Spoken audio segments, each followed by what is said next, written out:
All right, and now over to Michael A. Charbon with a look at other top stories from the U.S. Thank you, Nima. Representative Liz Cheney, the highest-ranking woman and third member of the Republican leadership, will potentially be replaced as conference chair next week by frontrunner, 36-year-old Representative Elisa Stefanik from upstate New York. Republicans fear Cheney's lack of effectively messaging endangers a majority in the House come 2022. Cheney, a staunch Trump detractor, has vocalized many points in contrast to Republican talking points. President Biden remains hesitant to establish a firm national date to reopen public schools. Strong U.S. teacher unions' political influence and some school boards are potentially ignoring the science, some say. The CDC reports teachers were moved to the front of the line as nearly 80% of school and child care workers in the U.S. have received one dose of a vaccine. Many states have had schools open and functioning for months, like Florida, since August.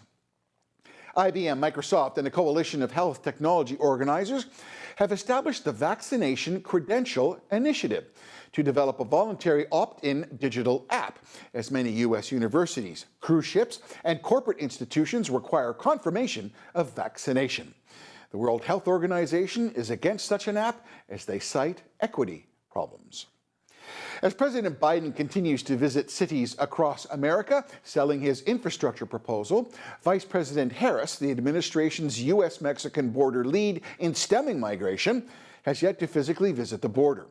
Biden's solution to the border crisis calls for $4 billion in development aid to Central America over 4 years to address what they call underlying causes of migration. So here's the Democratic spending math.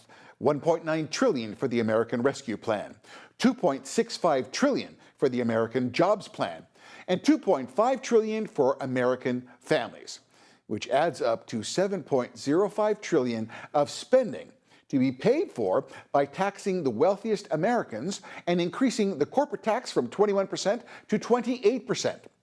Some economists believe there is not enough wealth at the top to pay for this debt, and projected tax increases will be overwhelmingly negative, severely limiting investment, resulting in a smaller economy while hindering jobs and growth, just as the economy is coming back. New York Mayor, Democrat Bill de Blasio, announced that the Big Apple will be open for business come July 19th. As New York office workers return, it's with great caution as grim crime statistics reveal unprecedented rise in rampant gun violence, rapes, robberies, homicides, and random crimes.